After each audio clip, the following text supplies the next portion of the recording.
Jesus then began to speak to them in parables. A man planted a vineyard.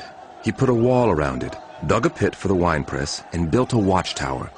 Then he rented the vineyard to some farmers and moved to another place. At harvest time, he sent a servant to the tenants to collect from them some of the fruit of the vineyard. But they seized him, beat him, and sent him away empty-handed.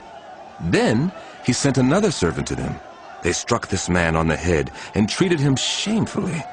He sent still another, and that one they killed.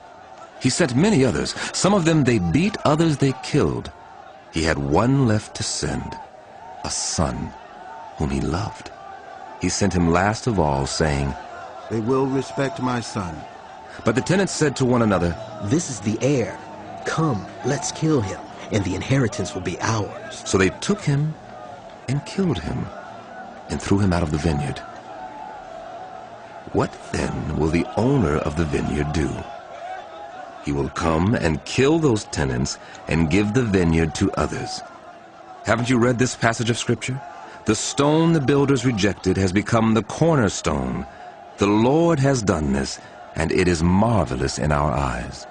Then the chief priests, the teachers of the law, and the elders looked for a way to arrest him because they knew he had spoken the parable against them. They were afraid of the crowd, so they left him and went away.